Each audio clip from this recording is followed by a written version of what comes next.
están amigos? Una nueva edición de Reconquista. En esta ocasión tenemos el gusto de entrevistar a nuestro gran amigo Miklos Lukács, quien está, como todos ustedes saben, en Inglaterra, y no podíamos dejar en esta oportunidad de hacer algunas reflexiones para las elecciones próximas de este domingo 11 de abril. ¿Cómo estás, Miklos? Querido Alberto, un gusto, un abrazo a la distancia y contento de estar en tu programa y bueno, vamos a conversar de lo que se viene ahora, ¿no? Las elecciones. Miklos, vamos de frente al punto. Lo más importante en esta semana, creo yo, es orientar al electorado cómo votar.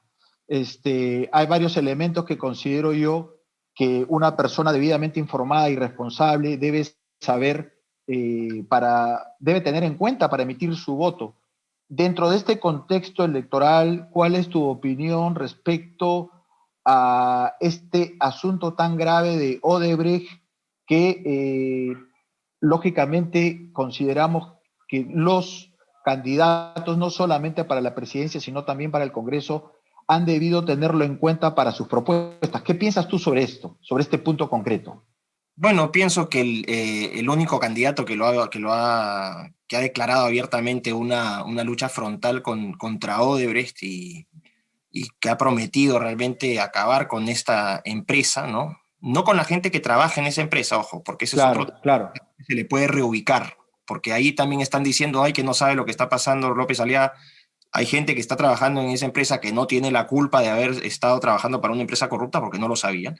Y esas personas deben ser reubicadas desde mi perspectiva y creo que eso se podría hacer desde el Estado también. Pero Odebrecht es un insulto al país. Odebrecht, la presencia de Odebrecht es un insulto al país. La forma como se han negociado también las multas, esa multa ridícula que se le ha cobrado, que todavía que tienen no sé cuántos años para pagarla y que al final va a terminar siendo, creo que son 230 millones. Es una cifra así con respecto a los 80.000 millones de dólares que nos han robado estos ladrones. Entonces, tiene que ser una lucha frontal. Y el único que ha hablado claramente contra esto, que ha declarado una lucha frontal contra esta empresa, ha sido Rafael López Aliaga. El resto, silencio, un silencio cómplice, sin ninguna duda, o ambigüedad. Y la ambigüedad para mí en política, en tiempos actuales, donde se necesita definir tantos temas con claridad, es sinónimo de, en el peor de los casos, en el mejor de los casos, debilidad y en el peor de los casos, complicidad. Así que creo que es un punto muy importante. Miklos, Hernando de Soto, por ejemplo, mencionó sobre este punto tan importante de Odebrecht que no se le podía hacer absolutamente nada, que era muy posible que existan demandas en el CIADI y que la comunidad internacional iba a ver con reproche este asunto. ¿Tú qué crees al respecto?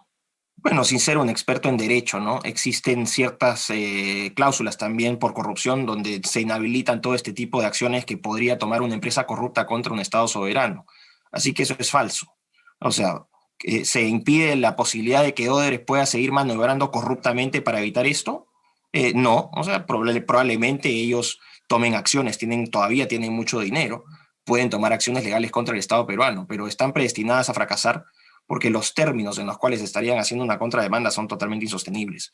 O sea, el robo es de tal magnitud y está probado en tantos campos, con declaraciones, con confesiones propias de los dueños de la empresa, de los principales directivos, que se hace absolutamente insostenible una contrademanda al país por esa situación.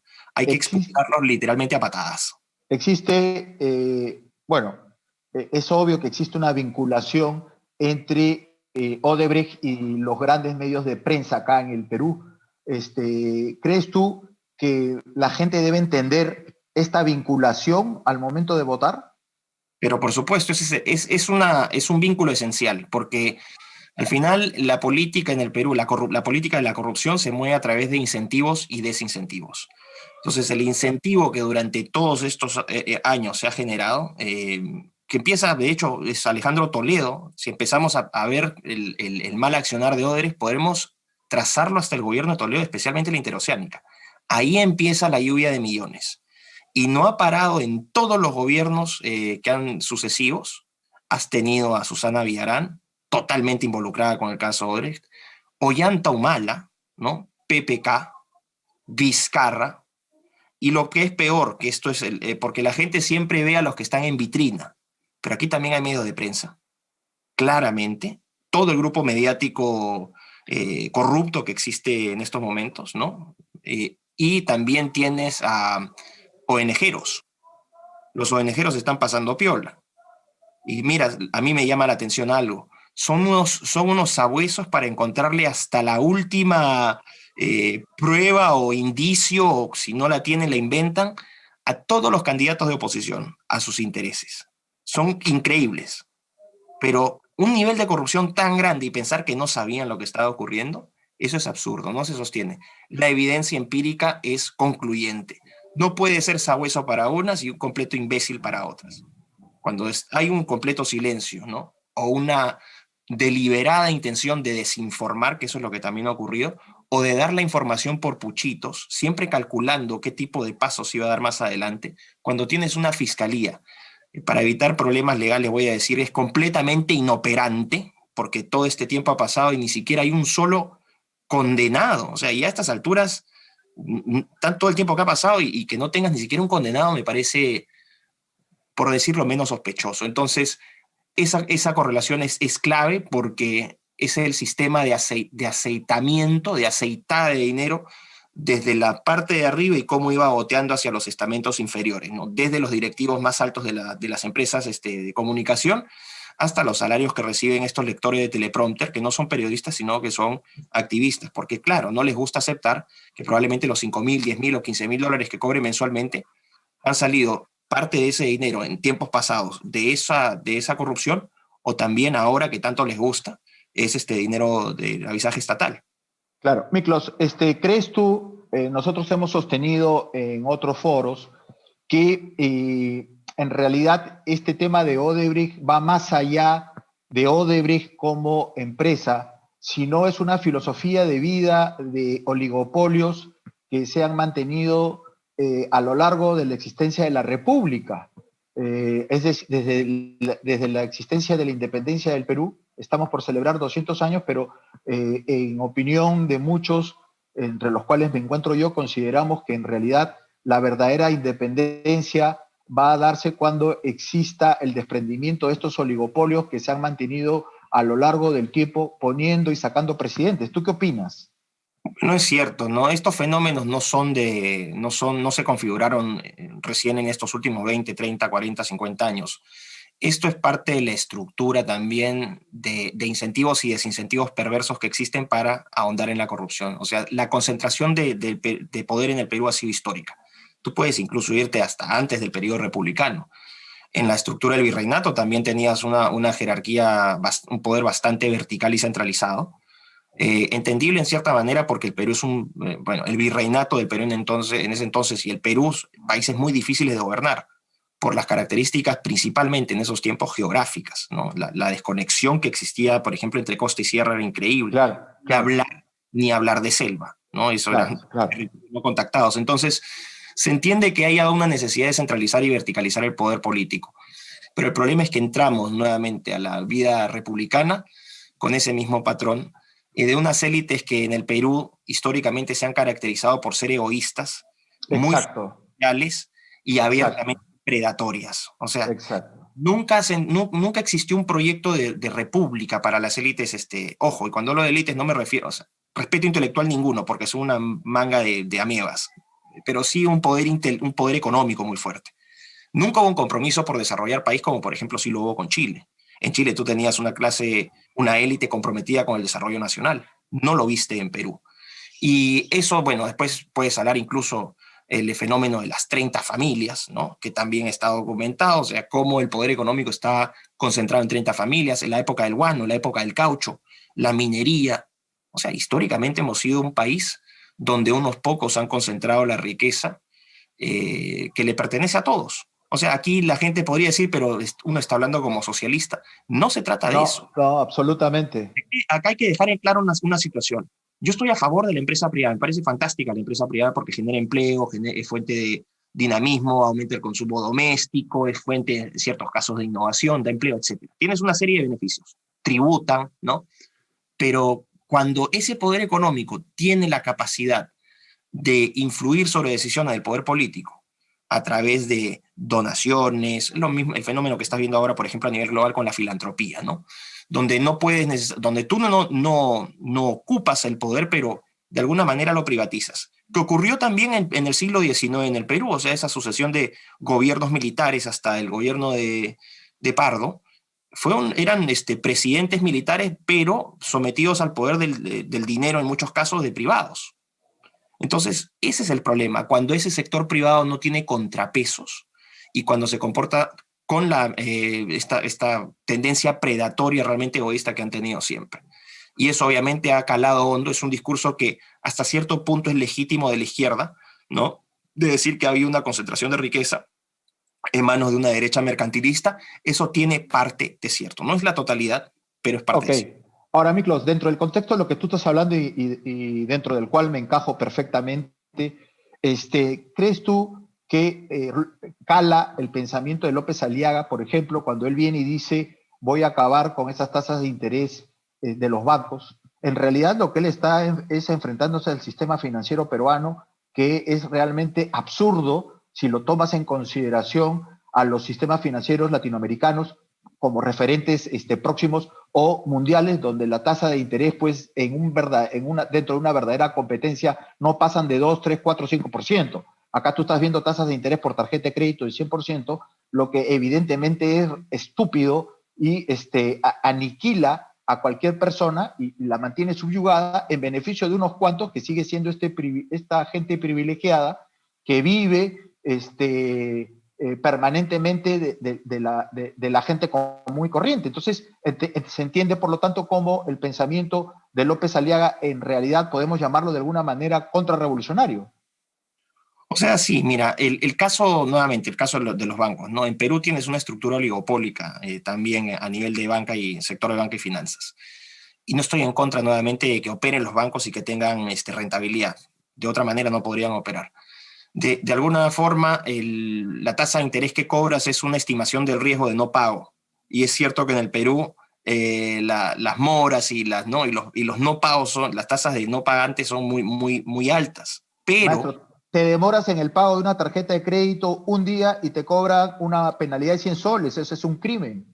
soy testigo y víctima, no me gusta usar esa palabra, pero soy testigo y víctima de esa situación, especialmente en mi juventud temprana, cuando no tenía un mango y tenía que vivir así pasando plata de un lado para otro y el banco realmente te pasabas un día y ya te estaban reventando el teléfono. Y si no te reventaban el teléfono, te reventaban el celular.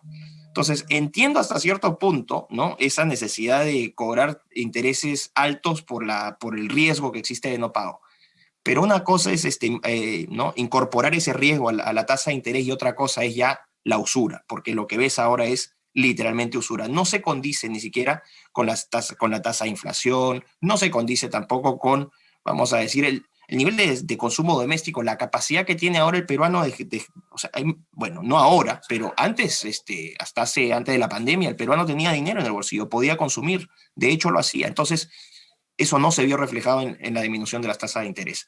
Y a mí me parece fantástica esta medida de Rafael López Aliaga y dicen, no, pero eres un antiliberal. Pero es que perfecto, es que yo no interpreto la teoría, yo interpreto la realidad. Y Claro, si la claro, realidad no calza en el modelo teórico, me parece fantástico. Entonces habrá que revisar el modelo teórico. Porque claro.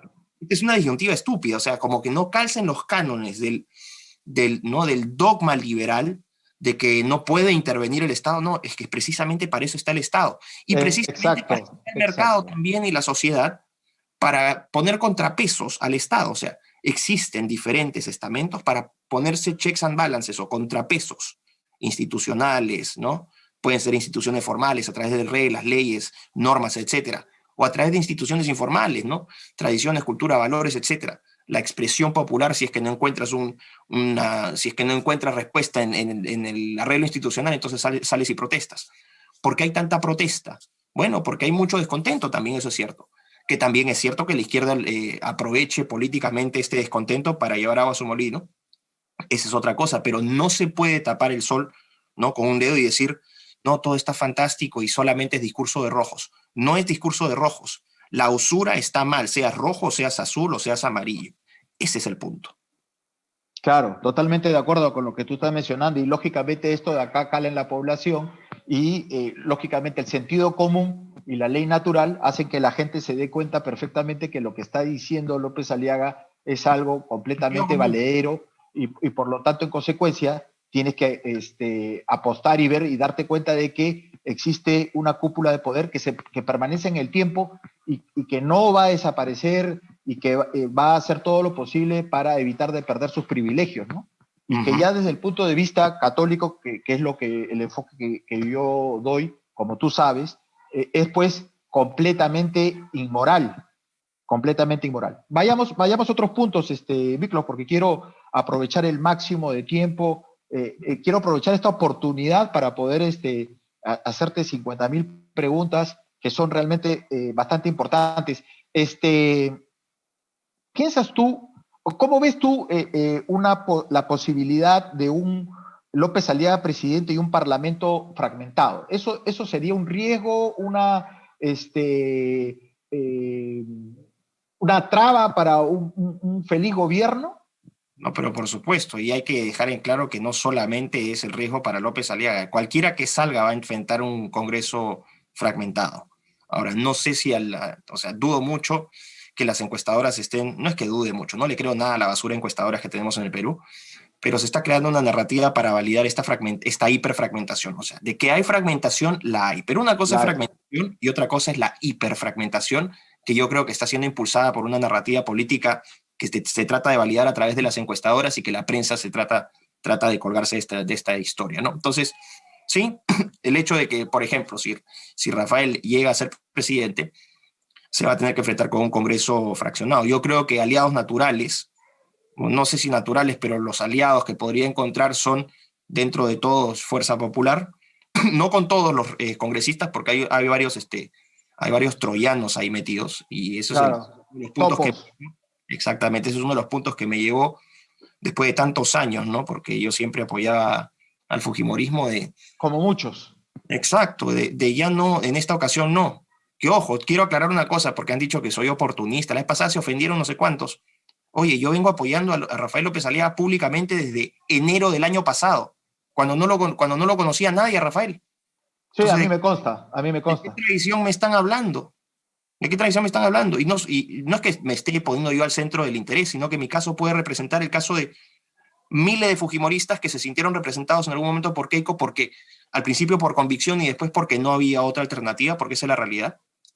Y después ya cuando aparece o surge una opción que abiertamente defiende lo que durante años le pedimos a Fuerza Popular que defendiera, Así bueno, es, así es. pasamos. Entonces, eso No, sí, y un punto bien claro, Miklos, ellos tuvieron la oportunidad, el pueblo les dio 76 congresistas, de los 76 metieron 34 topos, perdieron la oportunidad, no la supieron aprovechar, como dice la canción. Es una pena, es una lástima, pero no tenemos por qué nosotros darles una nueva oportunidad porque el Perú no es una timba. Nosotros somos seres humanos y tenemos derecho a vivir bien. exacto. O sea, se toma esto como una traición. Yo no le debo lealtad a ningún partido político, yo le debo lealtad a mi país y esto es algo que yo siempre he aclarado. O sea, y yo estoy actuando en consecuencia. Yo siempre he defendido los mismos principios y hablo de mí porque en mí se ven también representados otros peruanos que podrían decir Claro, sí, también el caso de Miklos es el mismo caso mío. O sea, claro. éramos pro vida, pro familia, ¿no? Totalmente anti ideología de género, queríamos que funcionara el Estado bien, que nos gustaría que el mercado ¿no? tenga o sea, que haya una primacía del mercado sobre la intervención del estatal, disminuir la burocracia.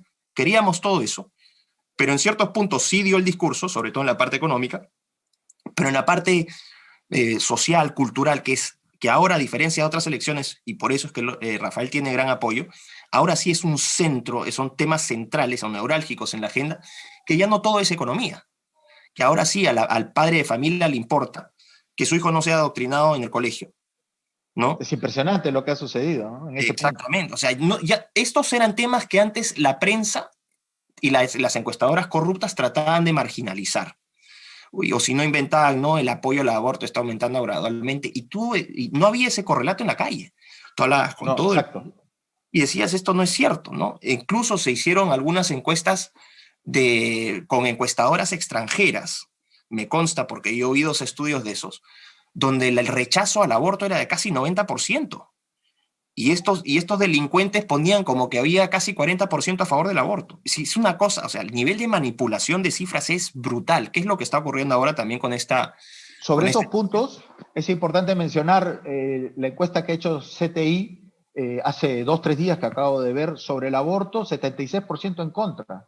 Y Obvio, sobre el matrimonio de personas del mismo sexo, 80% en contra. O sea, pero es impresionante. eso es así. Lo que, a ver, y nuevamente, una posición personal. Yo no es que te dicen, o sea, como que uno se estuviera justificando. Yo no me estoy justificando en ninguna decisión. Simplemente voy a decir que no estoy a favor del mal llamado matrimonio homosexual. Estoy a favor de que existan un arreglo institucional para que puedan compartir sus bienes. Totalmente de acuerdo. Derechos legales, se acabó. Efectivamente, igualdad ante la ley.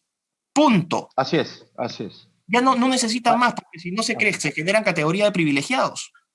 totalmente de acuerdo. Micro, regresemos al tema del Congreso. A mí sí me preocupa ver un poco más allá y ver qué posibilidad va a tener López de Aliaga o quien salga finalmente frente a un Congreso fragmentado, porque no queremos vivir estos 5 años desgraciados para este país, que para remate hemos tenido este problema, la pandemia, que ha terminado por destruir la economía. Actualmente ya no hay trabajo, hay gente que la mendicidad en las calles es real, es apavorante, los robos de celulares, o sea, aquí lamentablemente arrastran a tu hermana, a tu hija, a tu Ujú. mamá por un celular y no pasa absolutamente nada, un sistema judicial completamente inoperante. ¿Qué crees tú que va a pasar con esta posibilidad casi tangible de un Congreso fragmentado? Bueno, lo primero que vamos a enfrentar, si es un presidente que no le gusta el poder detrás del poder, es decir, al circuito ONGero y al poder mediático, van a hacer lo mismo que hicieron con Merino, o sea, desde el día uno desestabilizar. Y vamos a ver las marchitas y todo ¿no? Activar el sistema, la red internacional de desprestigio, que son los otros medios de prensa extranjeros que están totalmente coludidos con las personalidades que salen a cuestionar y los artistas. Ya conocemos este mecanismo hasta el cansancio.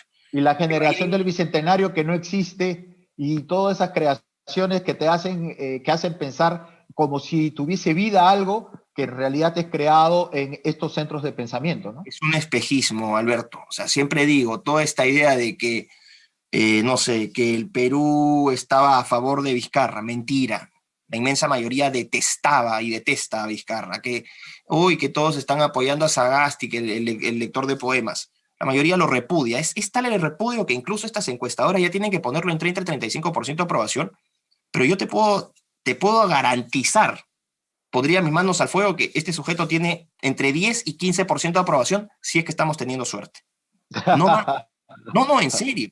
La gente está harta de las cuarentenas, de la incertidumbre, de la inseguridad, de la inmigración descontrolada, ¿no? Está harta de que se estén gastando los presupuestos nacionales en marchitas de género y que se esté legislando sobre menstruación en vez de estar legislando sobre promoción del empleo. O sea, la gente no es eso. Miklos, hay un aparato estatal que cobra todos los meses sin hacer absolutamente nada. Sueldo de 10.000 soles y la gente en la calle no llega a los 1.000 soles. Esto es realmente impresionante. Claro, Este es, pero por ejemplo, hay este un es una tema muy... fiesta, un holgorio. Totalmente, pero hay, por ejemplo, un tema muy importante. Solamente se focaliza la situación de los burócratas públicos, que hay una manga de parásitos ahí, pero lo que se tendría que hacer también, y que de alguna manera Renovación Popular lo ha hecho a través de Rafael y de los candidatos al Congreso, es también poner en vitrina al sector privado y sobre todo a la prensa. Y empezar a sacarle los sueldos. ¿Cuánto cobran? ¿Qué sueldos cobran, por ejemplo, los periodistas que son súper imparciales, ¿no? Y objetivos? Y que la gente empiece a sacar sus cálculos. ¿Por qué las defensas cerradas? ¿Por qué estas entrevistas echadas para unos y totalmente agresivas que no buscan ningún diálogo, sino que abiertamente buscan desacreditar, presentar Mónica como Delta, ¿no? Es el caso típico, ¿no? Una entrevista a Delta, Vizcarra lamentable y Juliana contra... Oxenford, estás Así hablando es. de Mabel Huertas, estás hablando, con pena lo digo, con enorme decepción, Rosana Cueva, o sea, Y otros tantos. Jaime Chincha, mano, no seas Bueno, mal, él toda la vida, ¿no? ¿no? Jaime Chincha, Renatito Cisneros, que es un bueno para nada, que han hecho famoso de la nada, es un invento, ¿no? El otro turulo que es el Raúl Tola, ¿no? Que existe gracias ¿no? Vive debajo del sobaco de Mario Vargas. O sea, esta gente que no ha servido nunca para nada, sin ningún talento en particular, pero mira, solamente, y esto es un hecho, ponte a pensar solamente el caso de Raúl Tola o de Marcos Cifuentes. Les han dado, han tenido acceso a círculos de poder, contacto, les han dado becas, les han regalado programas de televisión, los han presentado en cuanto coctelito ha habido para que hagan relaciones públicas, les han puesto editores, les han puesto todo. Y miren dónde están. Que hierba mala no crece, mano, no hay talento, no existes. Esa es la realidad. Entonces ahora lo ves a uno literalmente viviendo debajo del sobaco de Mario Vargas, ¿no? Como director de la Fundación Vargas, y al otro payaso lo ves ahí haciendo un programita que se llama La Encerrona, ¿no? O sea, cuando no tienes talento, ese es tu destino. Micro, regresemos al tema del Congreso. ¿Qué es lo que va a suceder? Lo que va a suceder, como te dije, es fragmentación inmediata, polarización. El poder detrás del poder, que es este círculo ONGero, este poder mediático, va a activar el mecanismo de descarte, campañas y portadas pésimas, artículos y reportajes totalmente, no sé, tergiversados, marchas espontáneas, ¿no? Para ejercer presión. O sea, vas a tener todo este tipo, vas a contactarte con el circuito ONGero internacional para empezar a amenazar a los mandos policiales o del ejército que no se les pase la mano porque no tienen que reprimir la protesta legítima, ¿no? Entonces, con amenazas de juicio, lo mismo para el presidente. Pero entonces ya, Miklos, estamos de acuerdo. Entonces, se nos viene un capítulo negro. No, porque ahí lo que pasa depende, pues, qué tipo de presidente tienes. Si tienes un presidente, si tienes un pobre diablo, como, vamos a decir, un Guzmán, no va a pasar nada. O Hernando de Sotro, que es dominado por la mujer. Claro, como bueno, dice ella, como ella misma, discúlpame, como ella misma se ha autodenominado la hembrita, ¿no? La hembrita, o sea, quien va a estar tras del poder en realidad. El caso, vamos a decir, puede ser, no lo sé. Yo voy a irme a hechos concretos. Voy a ir a hechos concretos. Hernando de Soto profesionalmente hablando, me genera respeto. El hombre ha tenido una idea que fue muy importante, que fue esta idea de darle valor al capital muerto a través de la titulación. Creo que fue una idea claro. y tiene ese mérito. O sea, profesionalmente también prestigió al Perú en medida que cuando iba a foros internacionales, cuando todavía no estaban contaminados al nivel que están contaminados y cuando no sabíamos tampoco el nivel de contaminación, de alguna u otra manera fue un embajador profesional del Perú. De esa perspectiva no le voy a quitar mérito. Pero Hernando de Soto es un progre en potencia. O sea, Hernando de Soto tiene vínculos con todo el establishment progre. Exacto. No va a cambiar nada. No va a cambiar, es lo que, y lo puse en un tuit, o sea, Hernando de Soto va a ser nuestro Macri, nuestro Duque, nuestro Piñera. No va a cambiar nada, nada. Va a pasar. Cobrando, exacto, y además es un hombre que, producto de la vida que ha tenido, más académica y también, ¿no?, a través de las asesorías que ha tenido, es un hombre que prefiere no confrontar, no es un hombre hecho para la confrontación política. Correcto. Y en el Perú, si no tienes esa capacidad de negociación o si no tienes el carácter para plantarle cara a todos estos corruptos, te comen vivo. Y ese es mi problema con De Soto. Soto no me parece un mal tipo, pero no me parece que tenga ni el carácter, no me parece tampoco que tenga la voluntad, porque tiene muchos contactos ahí también. Entonces no va a hacer nada. Pero ya está, de acuerdo, Miklos. Me parece que lo que tú estás mencionando va a ser el común denominador para todos. Pero entonces, ¿cómo se puede resolver este problema entre el Ejecutivo y un Congreso fragmentado sin que exista la amenaza de una vacancia? Porque estos problemas de falta de estabilidad política terminan afectando al bolsillo del ciudadano. Y eso es lo que no queremos. Bueno, ahí lo que vas a tener que tener es un Ejecutivo muy fuerte que le plante cara, o sea, a este legislativo, que por una parte el legislativo que va a presionar desde el minuto cero para empezar a vacar, porque esa es la estrategia, ¿no? Entre que no me gusta, vamos a vacar de frente. O sea, que no quede duda de eso. Que no quede el duda. destrozo que hicieron con Merino es el ejemplo claro, patente. ¿No? Y sentaron un presidente nefasto, o sea, ahora es el lumpen el que te pone y saca presidentes.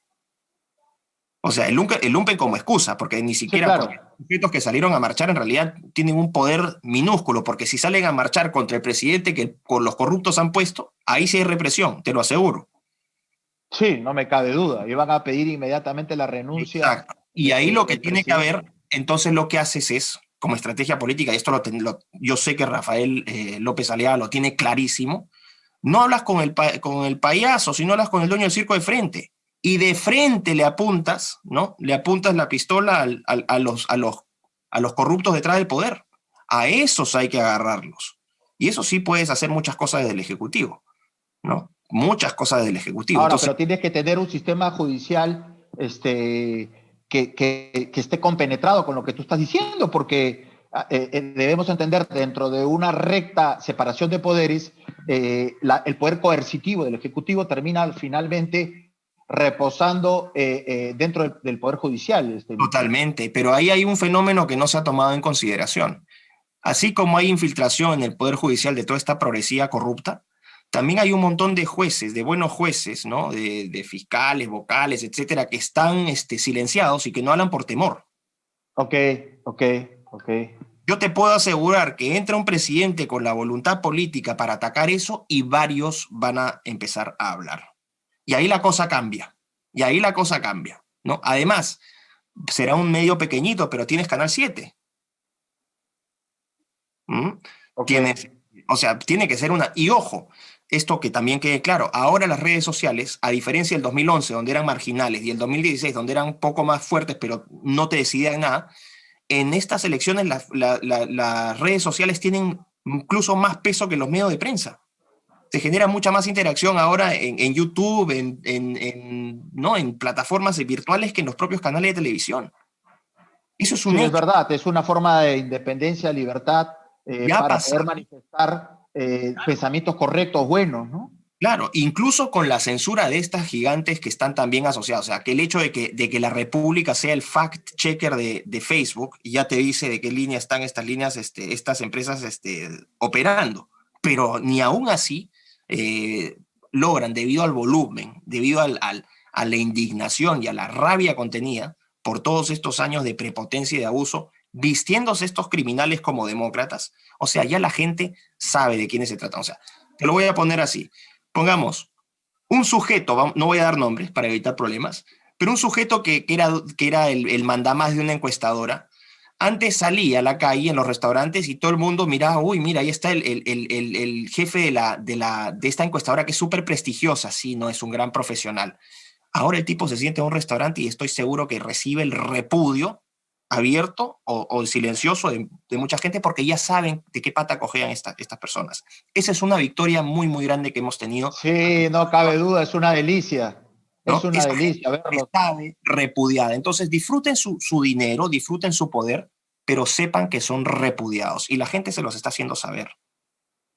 La gente se los está haciendo saber. Totalmente de acuerdo, porque tiene los medios para poder descubrirlos ante todos y mostrar pues Sí. el doble rasero, la doble moral con O que se sea, manejan y andan navegando. ponte esas fotografías corporativas, ¿no? Con esos, sí, porque somos parte de la empresa más prestigiosa. No, ya sabes, ya tenemos una radiografía tuya, mano. Apestas a basura. Eso es lo que eres. Totalmente de acuerdo. Mira, lo que se viene en realidad es algo duro para quien sea. Esto perfila de todas maneras el carácter de quien tiene que venir a gobernar, no cabe duda, ¿no? Ujú. No, totalmente. Y por eso pienso que en una circunstancia tan difícil necesitas una persona que tome decisiones y que no le tiemble la mano para tomar decisiones y que no tenga miedo de enfrentar a la tremenda maquinaria de corrupción que se ha instalado en el país. O Es, sea, es, así, es, es una costra, Miklos, que está por todos lados, en la academia, en la prensa, en los medios de producción. en las ONGs, en las instituciones deportivas, hasta en la iglesia.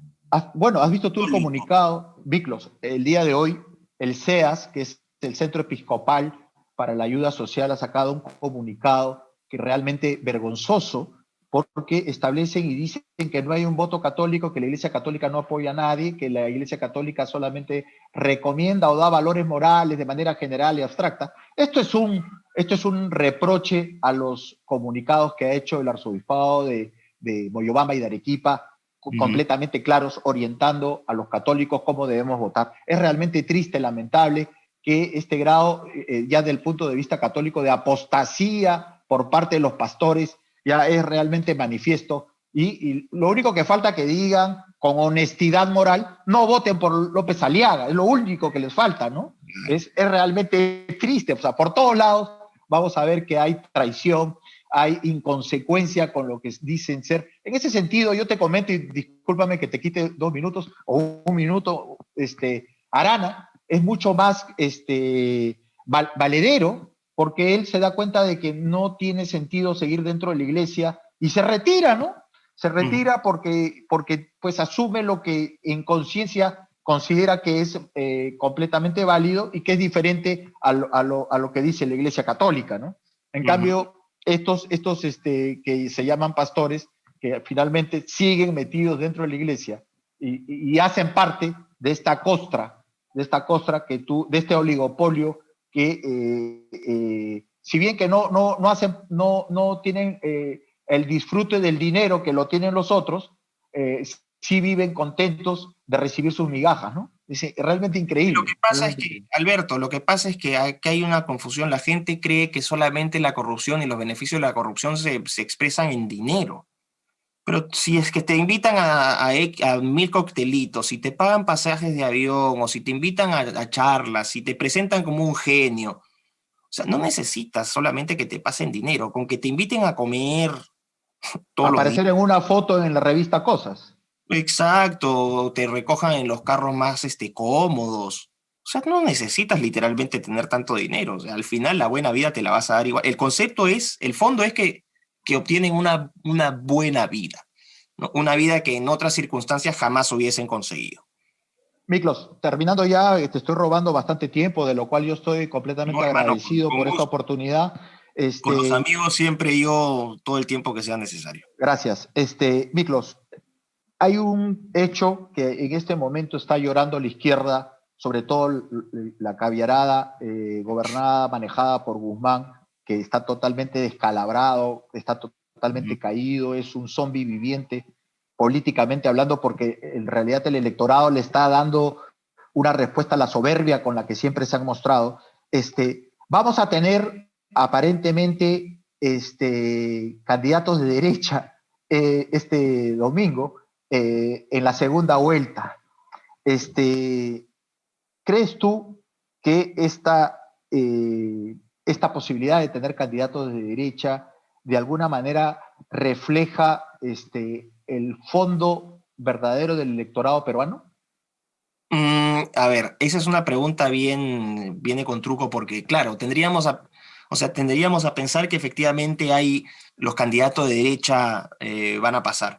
Y posiblemente, si no hubiese interferencia de encuestadoras y de medio de prensa basura, probablemente esa sería la situación. O sea, en el Perú en los últimos años históricamente has tenido más derecha que izquierda, si es que tú sumas, Así ¿no? es.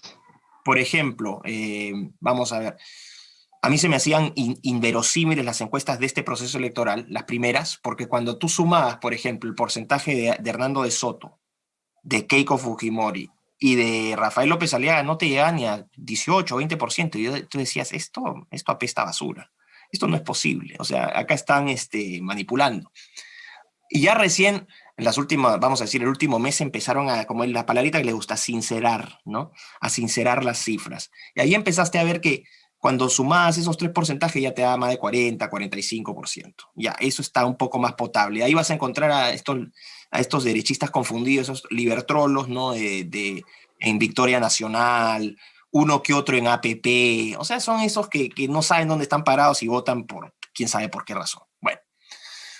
Ahora para mí es bastante improbable que hayan dos candidatos de derecha. Ok. Porque una estrategia, y ojo, aquí le doy toda la razón a Enrique Gersi. Él tuvo hace poco, lo entrevistó Beto Ortiz, vi la Sí, entrevista claro. por YouTube, y él fue muy claro, yo comparto, y es lo que he dicho siempre, que no son las elecciones no se deciden en las urnas, sino se deciden en el Jurado Nacional, y te pueden digitar el número que se les dé la gana. Pueden decidir lo que se les dé la gana. ¿Quién lo fiscaliza? ¿Quién fiscaliza efectivamente al Jurado Nacional de No, Elecciones? no, nadie, Vamos a nadie. llegar a un punto, vamos a llegar a un extremo, vamos a poner una situación. Literalmente fabricaron en Excel el resultado. ¿Quién lo fiscaliza? Nadie. Nadie. Pueden hacer lo que se le dé la gana. Y yo estoy seguro que eso fue, de alguna manera, lo que pasó en 2016. Kuczynski no le ganó a Keiko Fujimori. Kuczynski no le ganó a Keiko Fujimori. Es más, me atrevo a decir, Alberto, que Ollanta tampoco le ganó a Keiko Fujimori.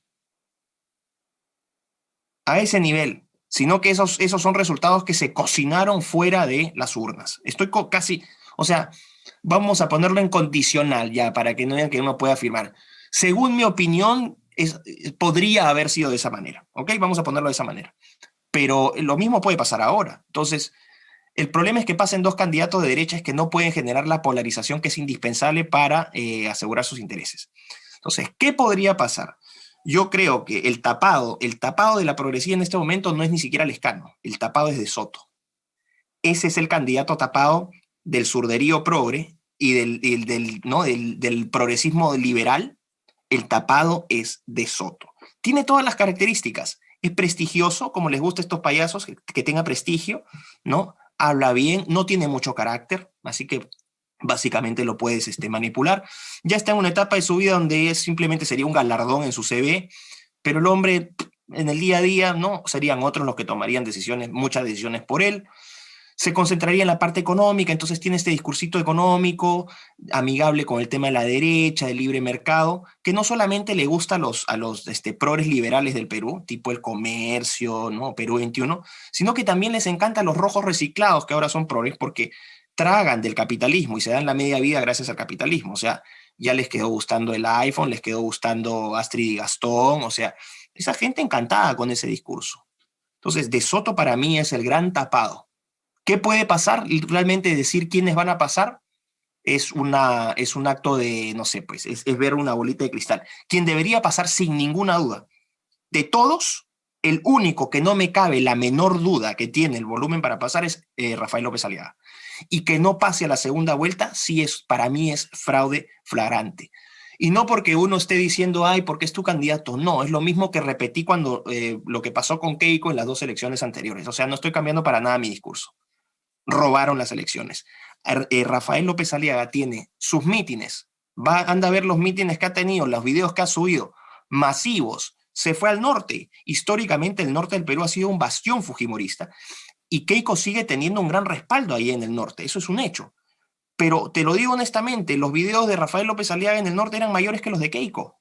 A ese nivel. O sea, no se puede mentir. En el sur, en Arequipa, la caravana que hizo, Arequipa, que es una plaza difícil para todo candidato de Lima. En el Cusco, no puedes engañar a la gente, es imposible. Nadie ha convocado más gente. Primero, nadie ha viajado tanto por el país como lo ha hecho Rafael López Aliaga, eso es uno. Probablemente lo haya hecho Keiko, en segundo lugar, porque Keiko también ha viajado, pero Keiko no ha convocado ese volumen que sí lo ha logrado Rafael López Aliaga. Rafael López Aliaga ha paseado por todo el país, ya lleva meses haciendo eso. Convoca un montón de gente. Sus interacciones en redes, esta es una métrica súper importante que las encuestadoras obviamente no quieren enseñar y que me dicen que hay un resultado recontra falso. Ve las interacciones en redes. Rafael López Aliaga le saca 9, 10 veces de ventaja en número de interacciones en redes sociales a los demás. Te metes a Google Analytics a ver cuáles son los resultados de búsqueda por candidato a nivel de región. Rafael López Aliaga, ves el mapa pintado de celeste. Probablemente en unos 5 o 6 haya sido de Soto, uno que otro Keiko y uno que otro pues, probablemente en Puno Verónica o Lescano, ¿no? Lescano. Pero el mapa pintadito de azul, que todo el porcentaje de búsquedas de Rafael López Aliaga es mucho mayor que los demás. O sea, es mentira que Rafael ahorita esté sexto, esa es una infamia total, esa es una encuesta que es una vergüenza, ¿no? Lo que ha planteado también la República con el Instituto de Estudios Peruanos, que también un conflicto de intereses increíble porque el actual ministro de Educación, creo que es Cuenca, está metido en el IEP, o sea, ya es el descaro completo. Esta gente ya perdió el descaro, o sea, perdió todo decoro, ya le da lo mismo, ¿no? Es que Pero se las están jugando ahorita todo por el todo. todo por el todo, que eso es lo que siempre, por eso digo que se necesita un líder que no que no le tiemble la mano, porque estas porquerías tú no negocias con esta gente y ya no puedes negociar con esta gente. Esta gente va a ir de frente al cuello. ¿Por qué tienen éxito? Porque ellos sí entienden que si se les acaba el status quo, o sea, si el status quo ya deja de serlo, esto desaparece. Están jugando la vida, literalmente. Eso es lo que están haciendo.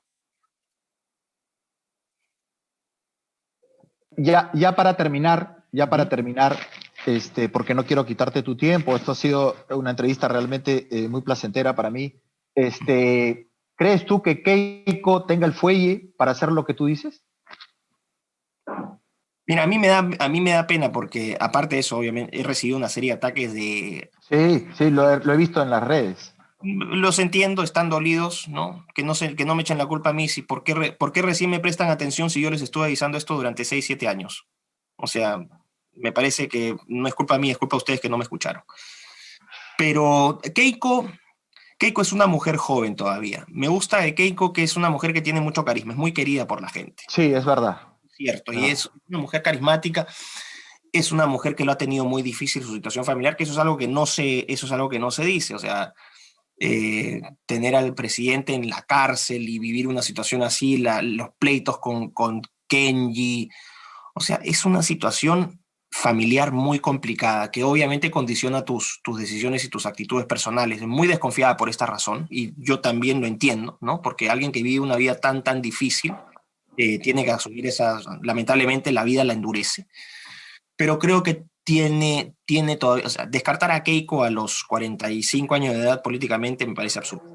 Creo que tiene todavía un futuro político, creo que tiene que, parte de las costosas lecciones para todos, porque su aprendizaje político nos ha costado a todos los peruanos, parte de su aprendizaje político pasa por entender que en política realmente tienes que tomar decisiones drásticas y no puedes quedar bien ni con Dios ni con el diablo, eso es imposible. Y creo que ese fue el problema, la indefinición inicial, ¿no? De querer complacer a los progres, pero a la vez tratar de ser claro. No puedes. Claro, No puedes, claro. ¿no? Y yo personalmente le deseo lo mejor. Siempre, nunca voy a atacar, porque me dicen que yo he atacado al Fujimorismo. No he atacado al Fujimorismo, en ningún momento he atacado o insultado a nadie. A mí me han atacado y me han insultado, pero... No, yo creo que lo que has dicho es la verdad y como dice el refrán, la verdad ofende, ¿no? Entonces, pero yo quiero complementar lo que tú has dicho. Vuelvo nuevamente, se les dio una oportunidad, en mi opinión. Yo creo que Keiko, con todo lo que ha pasado, ha asumido una serie de compromisos que de una u otra manera la han puesto dentro de un saco de fuerza y creo yo, No, en mi claro, opinión personal. efectivamente lo que me estás diciendo, por eso es que estoy votando también por Rafael López Aliaga, el proceso judicial, o sea, la persecución, porque no es proceso, la persecución política y judicial que tiene, que no es un proceso judicial, es una persecución abiertamente, condiciona su accionar político. O sea, quien no sea capaz de reconocer eso es un fanático y es un peligro para el país. Y no debería votar. Esa es la Totalmente de realidad. acuerdo. Entonces, Está maniatada. está maniatada y eso es un hecho. Entonces, que resuelva políticamente, no solamente esperando que confíe en el Poder Judicial. Cuando tú escuchas eso dices, pero por favor, te están aplastando y tú estás validando a quien te aplasta. Denuncia, porque eso es lo que tienes que hacer, porque eso es lo que está pasando. Entonces, cuando ves esas cosas, dices, bueno, sabes que uno trata de dar pelea, trata de poner el hombro, pero tú estás validando al enemigo. Darle una entrevista a Marcos Cifuentes. O sea, no hagas eso, porque entonces dices, yo he aprendido mis errores. No estás aprendiendo de tus errores porque estás validando y legitimando con tu presencia a todos aquellos que hicieron posible que tu situación política y personal esté hoy como está. No puedes. Es impresionante lo que tú dices, Miklo, porque en realidad lo que ella sigue haciendo es terminar de coser o tejer la horca con la cual la van a colgar. Y con que esta gente no tiene ningún tipo de, como es inmoral y amoral, no tiene ningún tipo de preocupación en matar con la persona que están conversando en ese momento, ¿no? Y el problema es que la gente que la rodea, mucha de esa gente no le dice lo que tendría que decirle, si no le dice que es una cultura tan, o sea, es una costumbre tan, una mala costumbre tan de Perú y bueno, en general de todas partes, ¿no? Esta pasada de franela. Cuando te rodeas de franeleros y de gente que está lanzándose a la política para entrar al Congreso para tener un puesto de trabajo, entonces, que ojo, no estoy diciendo que sea exclusivo en el caso de Fuerza Popular, todos los partidos, ¿no? Incluso Renovación Popular no está libre de esa posibilidad de gente que se haya metido también para... En lo O sea, hay topos. obvio, o sea, eso, decir no, nosotros estamos inmunes, no, es mentira, nadie sabe porque al final nunca se sabe en el Perú. Pero tú no puedes rodearte abiertamente de personas que no representan los valores y los principios de tu partido, que durante años han sido, te han atacado y te han denostado y te han puesto en la posición en la cual estás y repetir el mismo error. Eso ya no es, o sea, eso ya no es, esa reincidencia ya es injustificable. Bueno, Miklos, te agradezco mucho la oportunidad que me has dado de entrevistarte. Te pido, por favor, una nueva oportunidad después de de lo que suceda este próximo domingo. Creo que hemos conversado lo suficiente para que aquellos que nos quieran escuchar tengan un panorama un poco más completo respecto de lo que nos espera.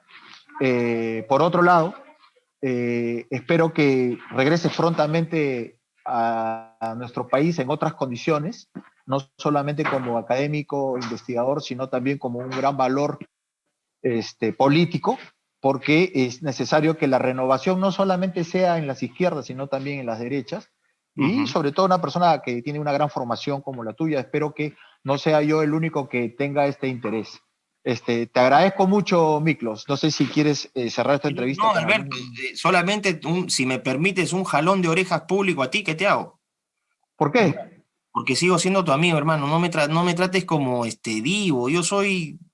Llego a Lima y voy a estar contigo y nos vamos a comer unas carnes y vamos a hacer lo mismo de siempre. O sea, eso. Y claro, encantado que participo con ustedes siempre, porque lo digo públicamente, cuando no era tan conocido, no es que tampoco sea el más famoso del mundo, o sea, me conoce un poquito más y ya, ¿no? O sea, tampoco es que sea la gran estrella, para nada. Ni siquiera estoy empezando, pero cuando no tenía este nivel de exposición que sí tengo ahora, gente como tú está siempre apoyándome. O sea, yo nunca olvido a los amigos que están ahí contigo cuando tú todavía no eras nadie, vamos a ponerlo en un término, no me gusta usar esos términos, pero para que la gente lo entienda.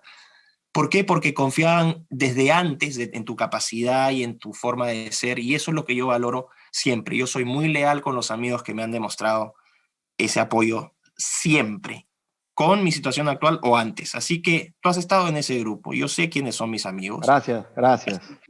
No, hermano, yo llego allá y desde ya públicamente también que lo sepa la gente, amenazo con unos tragazos ahí en tu domicilio. Así que, bueno.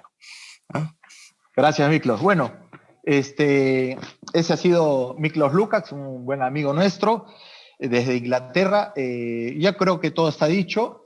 Simplemente invitar a todos los que nos escuchan a seguir sintonizando laveja.pe y encomendar a Dios estas próximas elecciones y que todo sea lo mejor para nuestra patria. Gracias, Miklos. Nos vemos. Gracias.